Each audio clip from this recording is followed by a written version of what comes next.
Elena Garro, Los recuerdos del porvenir. A José Antonio Garro. Primera parte. 1. Aquí estoy, sentado sobre esta piedra aparente. Solo mi memoria sabe lo que encierra. La veo y me recuerdo. Y como el agua va al agua, así yo, melancólico, vengo a encontrarme en su imagen cubierta por el polvo, rodeada por las hierbas, encerrada en sí misma y condenada a la memoria y a su variado espejo. La veo, me veo, y me transfiguro en multitud de colores y de tiempos. Estoy y estuve en muchos ojos. Yo solo mi memoria y la memoria que de mí se tenga. Desde esta altura me contemplo, grande, tendido en un valle seco. Me rodean unas montañas espinosas y unas llanuras amarillas pobladas de coyotes. Mis casas son bajas, pintadas de blanco, y sus tejados aparecen resecos por el sol o brillantes por el agua según sea el tiempo de lluvias o de secas. Hay días como hoy en los que recordarme me da pena. Quisiera no tener memoria o convertirme en el piadoso polvo para escapar a la condena de mirarme. Yo supe de otros tiempos. Fui fundado, sitiado, conquistado y engalanado para recibir ejércitos. Supe del goce indecible de la guerra, creadora del desorden y la aventura imprescindible. Después me dejaron quieto mucho tiempo. Un día aparecieron nuevos guerreros que me robaron y me cambiaron de sitio. Porque hubo un buen tiempo en el que yo también estuve en un valle verde y luminoso, fácil a la mano, hasta que otro ejército de tambores y generales jóvenes entró para llevarme de trofeo a una montaña llena de agua, y entonces supe de cascadas y de lluvias en abundancia. Allí estuve algunos años. Cuando la revolución agonizaba, un último ejército, envuelto en la derrota, me dejó abandonado en este lugar sediento. Muchas de mis casas fueron quemadas y sus dueños fusilados antes del incendio. Recuerdo todavía los caballos cruzando alucinados mis calles y mis plazas y los gritos aterrados de las mujeres llevadas en vilo por los jinetes. Cuando ellos desaparecieron, las llamas quedaron convertidas en cenizas. Las jóvenes ciudadanas empezaron a salir por los brocales de los pozos, pálidas y enojadas por no haber participado en el desorden. Mi gente es morena de piel, viste de manta blanca y calza guaraches. Se adorna con collares de oro y se ata el cuello un pañuelito de seda rosa. Se mueve despacio, habla poco y contempla el cielo. En las tardes, al caer el sol, canta. Los sábados, el atrio de la iglesia, sembrado de almendros, se llena de compradores y mercaderes. Brillan al sol los frescos pintados, las cintas de colores, las cuentas de oro y las telas rosas y azules. El aire se impregna de vapores de fritangas, de sacos de carbón oloroso todavía madera, de bocas babeando alcohol y de majadas de burros. Por las noches estallan los cohetes y las reñas, relucen los machetes junto a las pilas del maíz y los mecheros de petróleo. Los lunes, muy de mañana, se retiran los ruidosos invasores, dejándome algunos muertos que el ayuntamiento recoge, y esto pasa desde que yo tengo memoria. Mis calles principales convergen en una plaza sembrada de tamarindos. Una de ellas se alarga y desciende hasta perderse a la salida de la cúpula. Lejos del centro, su empedrado se hace escaso. A medida que la calle se hunde, las calles crecen a sus costados sobre terraplenes de 2 y 3 metros de alto. En esta calle hay una casa grande, de piedra, con un corredor en forma de escuadra y un jardín lleno de plantas y de polvo. Allí no corre el tiempo. El aire quedó inmóvil después de tantas lágrimas. El día que sacaron el cuerpo de la señora de Mocanda, alguien que no recuerdo cerró el portón y despidió a los criados. Desde entonces, las magnolias florecen sin que nadie las mire, y las hierbas feroces cubren las losas del piso. Arañas que dan largos paseos a través de los cuadros y del piano. Hace mucho que murieron las palmas de sombra, y que ninguna voz interrumpe a las arcadas del corredor. Los murciélagos andan en las guirnaldas doradas de los espejos, y Roma y Cartago, frente a frente, siguen cargados de frutos que se caen de maduros. Solo olvido y silencio, y sin embargo, en la memoria hay un jardín inundado por el sol, radiante de pájaros, poblado de carreras y de gritos. Una cocina humeante y tendida a la sombra morada de los jacarantes. una mesa en la que desayunan los criados de los Moncada. El grito atraviesa la mañana. ¡Te sembraré la sal! Yo, en lugar de la señora, mandaría tirar esos árboles. Opina Félix, es mal viejo de la servidumbre. Nicolás Moncada, de pie en la rama más alta de Roma, observa a su hermana Isabel, a horcajadas de la horqueta de Cartago, que se contempla las manos. La niña sabe que es Roma. Se le vence en silencio. ¡Degollaré a tus hijos! En Cartago hay trozos de cielos que se cuelan a través de la enramada. Nicolás baja del árbol, se dirige a la cocina en busca de una hacha y vuelve corriendo al pie del árbol de su hermana.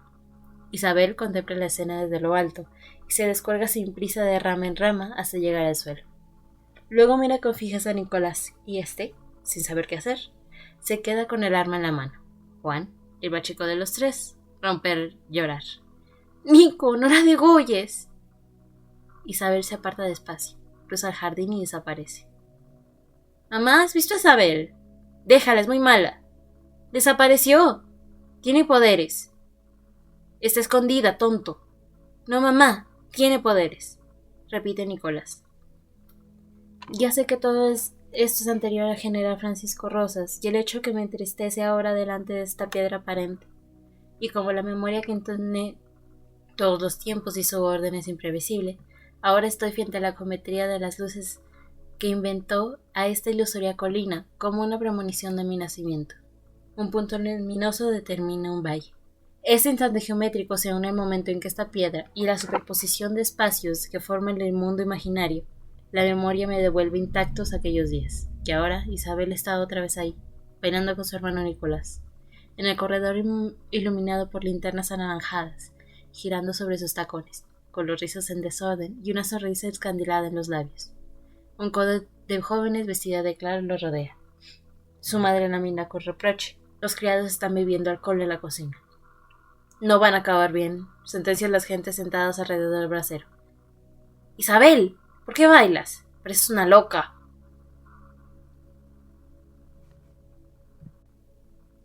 II. Cuando el general Francisco Rosas llegó a poner orden, me vi invadido por el miedo y olvidé el arte de las fiestas. Mis gentes no bailaron más delante de aquellos militares extranjeros y taciturnos. Los quinqués se apagaron a las 10 de la noche, y esta se volvió sombría y temible. El general Francisco Rosas, jefe de la guarnición de la plaza, andaba triste. Se paseaba por mis calles golpeándose las botas federicas con un fuente, no daba a nadie en el saludo, y nos miraba sin afecto como lo hacen los sureños. Era alto y violento. Su mirada amarilla acusaba a los tigres que lo habitaban. Lo acompañaba su segundo, el coronel Justo Corona, también sombrío, con un paliacate rojo atado al cuello y un sombrero tejano bien ladeado. Se decían gente del norte.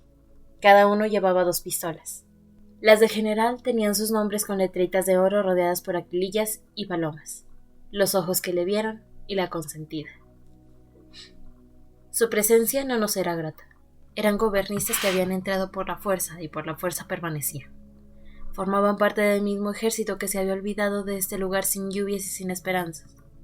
Por su culpa, los zapatistas se habían ido a un lugar invisible para nuestros ojos, y desde entonces esperábamos su aparición, su clamor de caballos, de tambores y de antorchas humeantes. En esos días aún creíamos en la noche sobresaltada de cantos y el despertar gozoso del regreso. Esa noche luminosa permanecía intacta en el tiempo. Los militares nos habían escamoteado, pero el gesto más inocente y una palabra inesperada podían rescatarla. Por eso nosotros lo aguardábamos en silencio. En la espera yo estaba triste, vigilada de cerca por esos hombres taciturnos que sortían a los árboles de arcados. Había miedo. El paso del general nos producía temor. Los borrachos también andaban tristes y de cuando en cuando anunciaban su pena con un grito alargado y roto que retumbaba la luz guadiza de la tarde. A oscuras, su borrachera terminaba en muerte. Un círculo se acerca sobre mí. Quizá la opresión se diera al abandono en que me encontraba y la extraña sensación de haber perdido mi destino. Me pasaban los días y estaba inquieto y zozobrante, esperando el milagro. También el general, incapaz de dibujar sus días, vivía fuera del tiempo, sin pasado y sin futuro, y para olvidar su presente engañoso organizaba serenatas a Julia, su querida, y deambulaba en la noche seguido de sus asistentes y de la banda militar. Yo callaba. Detrás de los balcones cerrados y el gallo pasaban por su cauda de cantos y balazos. Temprano en la mañana aparecían algunos colgados en los árboles de las trancas de cocula. Los veíamos al pasar, haciendo como si no los viéramos, con su trozo de lengua al aire, la cabeza colgante y las piernas largas y flacas. Eran abiegos o rebeldes, según decían las partes militares. Más pecados para Julia, se decía Dorotea cuando muy temprano pasaba cerca de las trancas de cocula para ir a beber un vaso de la leche al pie de la vaca.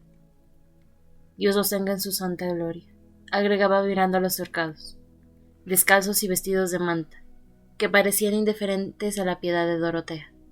De los humildes era el reino de los cielos, recordaba la vieja, y la gloria resplandeciente de rayos de oro y nubes blanquísimas aparecía ante sus ojos.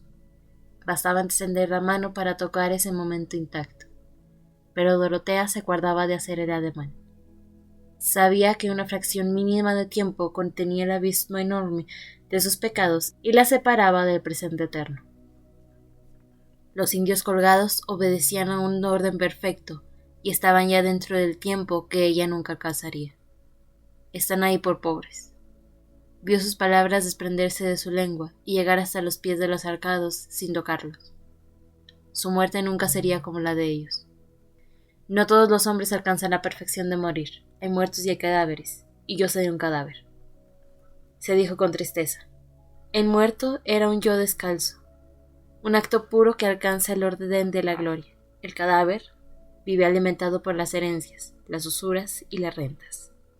Dorotea no tenía a quien decirle sus pensamientos, pues vivía solo en una casa medio de minas, detrás de las tapias de la casa de doña Matilde. Sus padres fueron los propietarios de las minas de Alhaja y La Encontrada, allá en Tetela. Cuando ellos murieron, Dorotea vendió su casa grande y compró la que había sido de los Cortina, y en ella vivió hasta el día de su muerte. Una vez sola en el mundo, se dedicó a tejer puntillas para el altar, bordar arpones para el niño Jesús y encargar alhajas para la Virgen. Es un alma de Dios, decíamos de ella. Cuando llegaban las fiestas, Dorotea y doña Matilde se encargaban de vestir las imágenes. Las dos mujeres encerradas en la iglesia cumplían su cometido con reverencia. Don Roque, el sacristán, después de bajar a los santos, se alejaba respetuoso y las dejaba solas. «¡Queremos ver a la Virgen desnuda!», gritaban Isabel y sus hermanos al entrar a la iglesia corriendo y por sorpresa. Las mujeres cubrían con rapidez las imágenes. «¡Por Dios, niños! ¿Esas cosas no se deben ver sus ojos? ¡Vénse aquí!», suplicaba su tía Matilde. «Tía, por favor, solo una vez». De buena gana, Dorotea se había reído de la curiosidad y la carrera de los niños. Lástima que reírse hubiera sido un sacrilegio. «Vengan a mi casa, les voy a contar un cuento y verán por qué los curiosos viven poco», prometía Dorotea. La amistad de la vieja con los Moncada duró siempre. Los niños le limpiaban el jardín, le bajaban los panales de abeja y le cordaban las guías de bugambilias y las flores de magnolias. Pues Dorotea, cuando el dinero se acabó, sustituyó el oro por las flores y se dedicó a tejer guirnaldas para engalanar los altares. En los días a que me refiero, Dorotea era ya tan vieja que se olvidaba de lo que dejaba en la lumbre y sus tacos tenían gusto a quemado. Cuando Isabel, Nicolás y Juan llegaban a visitarla, le gritaban: «¡Huele a quemado!». «¡Ah! Desde que los zapatistas me quemaron la casa se me queman los frijoles», respondía ella sin levantarse de su sillita baja. «Pero tú eres zapatista», le decían los jóvenes riendo. Eran muy pobres y nosotros les escondíamos la comida y el dinero. Por eso Dios nos mandó rosas, para que lo echáramos de menos. Hay que ser pobre para entender al pobre, decía sin levantar la vista de sus flores. Los muchachos se acercaban a besarla y ella los miraba con asombro, como si de día en día cambiaran tanto que le fuera imposible reconocerlos. «¿Cómo crecen? Ya van entrando en orden. No se dejen llevar por el rabo del demonio». Los jóvenes se reían mostrando los dientes parejos y blancos. «Doro, ¿me dejas ver tu cuarto?», pedí Isabel. La única habitación que ocupaba Dorotea tenía las paredes tapizadas de abanicos que habían pertenecido a su madre. Había también imágenes santas y un olor a pábilo y a cera quemada. A Isabel le asombraba aquel cuarto siempre recogido en la penumbra. Le gustaba contemplar los abanicos con sus paisajes menudos iluminados por la luna, las terrazas oscuras en las que parejas desvanecidas y minúsculas se besaban. Eran imágenes de un amor real, minucioso y pequeñísimo, encerrado en aquellas prendas guardadas en la oscuridad. Permanecía largo rato mirando esas escenas intricadas e invariables a través de los años. Los demás cuartos eran muros negros por los que pasaban gatos furtivos, y entraban las guías de los mantos azules. Nicolás, cuando yo sea muy vieja tendré un cuarto así. Cállate, muchachas, tú no estás para quedarte sola. Ya sabes que cuando te cases te llevan los abanicos que más te gusten. Nicolás se ensombrecía, el pelo negro y los ojos se le enturbiaban. ¿Te vas a casar, Isabel? Apoyada en el pilar del corredor, Nicolás veía salir a Isabel del cuarto de Dorotea con los rostros desfigurados, perdido en un mundo desconocido para él. Lo traicionaba, lo dejaba solo, rompía el lazo que los unía desde niños. Ya sabía que tenían que ser los dos. Huirían de Ixtepec. Los esperaban los caminos con su aureola de polvo reluciente, el campo tendido para ganar la batalla. ¿Cuál? Los dos debían descubrirla para que no se les fuera por alguna grieta. Después se encontrarían con los héroes que les llamaban desde el mundo glorioso de los clarines. Ellos, los Moncada, no morirían en su cama, en el sudor de unas sabanas húmedas, pegándose a la vida como sanguijuelas. El clamor de la calle los llamaba. El estruendo lejano de la revolución estaba tan cerca de ellos que bastaba abrir la puerta de su casa para entrar en los días sobresaltados de unos años antes. Prefiero morir en mitad de la calle en un pleito de cantina, dijo Nicolás con rencor. Siempre estás hablando de tu muerte, muchacho, respondía Dorotea. Nicolás, ocupado de mirar a su hermana, no contestó. Era verdad que había cambiado, sus palabras no le hacían ningún efecto. Isabel pensaba irse, pero no con él. ¿Cómo será su marido?, se preguntó asustado. Isabel pensaba lo mismo. Nico, ¿cree que en este momento ya nació? No seas estúpida, exclamó. Su hermana lo irritaba. En este momento de estar en algún lugar, respondió ella sin inmutarse, y se fue a buscarlo a lugares desconocidos, y encontró una figura que la ensombreció, y pasó junto a ella sin mirarla. No creo que yo me case.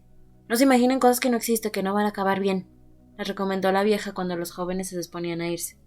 Doro, lo único que hay que imaginar es lo que no existe, le contestó Isabel desde el zaguán. ¿Qué quieres decir con esa tontería?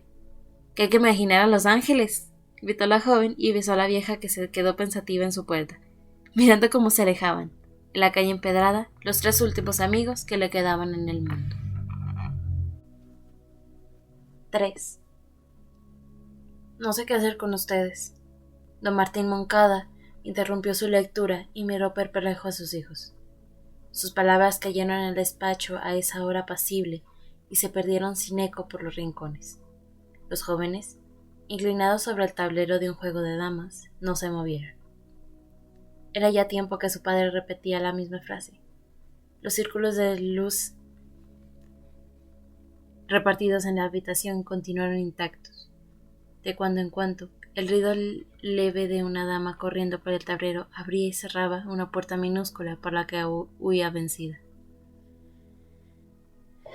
Doña Ana dejó caer su libro, subió con delicadeza la mecha del quinqué y exclamó en la respuesta a las palabras de su marido. Qué difícil es tener hijos. Son otras personas. En el tablero blanco y negro, Nicolás movió una pieza.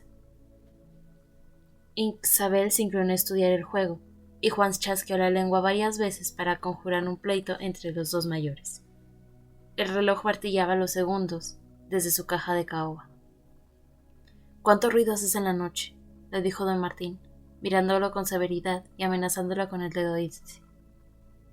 «Son las 9», respondió Félix desde su rincón, obedeciendo una vieja costumbre de la casa. Se levantó de su escabel, se dirigió al reloj, abrió la puertecilla de vidrio y desprendió el péndulo. El reloj quedó mudo. Félix colocó la pieza de bronce sobre el escritorio de su amo y volvió a ocupar su sitio. «Ya por hoy no nos vamos a cotorrear», comentó Martín mirando las manecillas inmovibles desde la carátula de porcelana blanca. Sin el tic-tac, la habitación y sus ocupantes entraron en un tiempo nuevo y melancólico donde los gestos y las voces se movían en el pasado. doña Ana, su marido, los jóvenes y Félix se convirtieron en recuerdos de ellos mismos, sin futuro, perdidos en una luz amarilla e individual que los separaba de la realidad para volverlos solo personajes de la memoria. Así los veo ahora, cada uno inclinado sobre su círculo de luz, atareados en el olvido, fuera de ellos mismos, y de la pesadumbre que por las noches caía sobre mí cuando las casas cerraban sus persianas. El porvenir, el porvenir. ¿Qué es el porvenir?, exclamó Martín Moncada con impaciencia. Félix movió la cabeza, y su mujer y sus hijos guardaron silencio. Cuando pensaba en el porvenir, una avalancha de días apretujados los unos contra los otros se le venían encima, y se veía encima de su casa y de sus hijos. Para él, los días no contaban de la misma manera que contaban para los demás. Nunca se decía, el lunes sale tal cosa, porque entre ese lunes y él había una multitud de recuerdos no vividos que los separaba de la necesidad de hacer tal cosa ese lunes. Luchaba entre varias memorias, y la memoria que le sucedió era la única y real para él. De niño, pasaba largas horas recordando lo que no había visto ni oído nunca. Lo sorprendía mucho más la presencia de una bugambilia en el patio de su casa que el oír que existían unos países cubiertos de nieve. Él recordaba la nieve como una forma de silencio. Sentado al pie de la bugambilia, se sentía poseído por un misterio blanco, tan cierto para sus ojos oscuros como el cielo de su casa. ¿En qué piensa, Martín?, le preguntó su madre, sorprendida ante su actitud concentrada. Me acuerdo de la nieve, contestó él desde la memoria de sus 5 años. A medida que creció, su memoria reflejó sombras y colores del pasado no vivido que se confundieron con imágenes y actos del futuro, y Martín Moncada vivió siempre entre esas dos luces que en él se volvieron una sola. Esa mañana su madre se echó a reír sin consideración para aquellos recuerdos suyos que se abrían paso muy adentro de él mismo, mientras contemplaba incrédulo la violencia de la bugambilia. Había olores ignoradas en Ixtepec que solo él percibía. Si las criadas encendían la lumbre en la cocina, el olor del locote quemado abría en sus otros recuerdos unas visiones de pinos, y el olor de un viento frío y resinoso subía por su cuerpo hasta hacerse consciente en su memoria. Sorprendido miraba a su alrededor y se encontraba cerca del brasero caliente, respirando un aire cargado de olores pantanosos que le llegaban del jardín. Y una impresión extraña de no saber dónde se encontraba, de hallarse en un lugar hostil. Le hada desconocer las voces y las caras de sus nanas. La bugambilia, que llamaba a través de la puerta abierta de la cocina, le producía espanto y se ponía a ayudar a sentirse extraviado en un paraje desconocido. «No llores, Martín, no llores», le apuraban las criadas acercando a su rostro sus trenzas oscuras, y él, más solo que nunca que entre aquellas caras extrañas, lloraba con más consuelo. «¿Quién sabe qué tiene?», decían las criadas volviéndose la espalda, y él poco a poco, que reconocía en Martín, sentado en una silla de tule y esperando el desayuno en la cocina de su casa. Después de la cena, cuando Félix detenía los relojes, corría con libertad a su memoria no olvidada. El calendario también lo encarcelaba en un tiempo anecdótico y lo privado del otro tiempo que vivía dentro de él. En ese tiempo, un lunes era todos los lunes. Las palabras se volvían mágicas, las gentes se desdoblaban en personajes corpóreos y los paisajes se transmutaban en colores. Le gustaban los días festivos. La gente deambulaba por la plaza hechizada por un recuerdo olvidado de la fiesta. De ese olvido provenía la tristeza de esos días.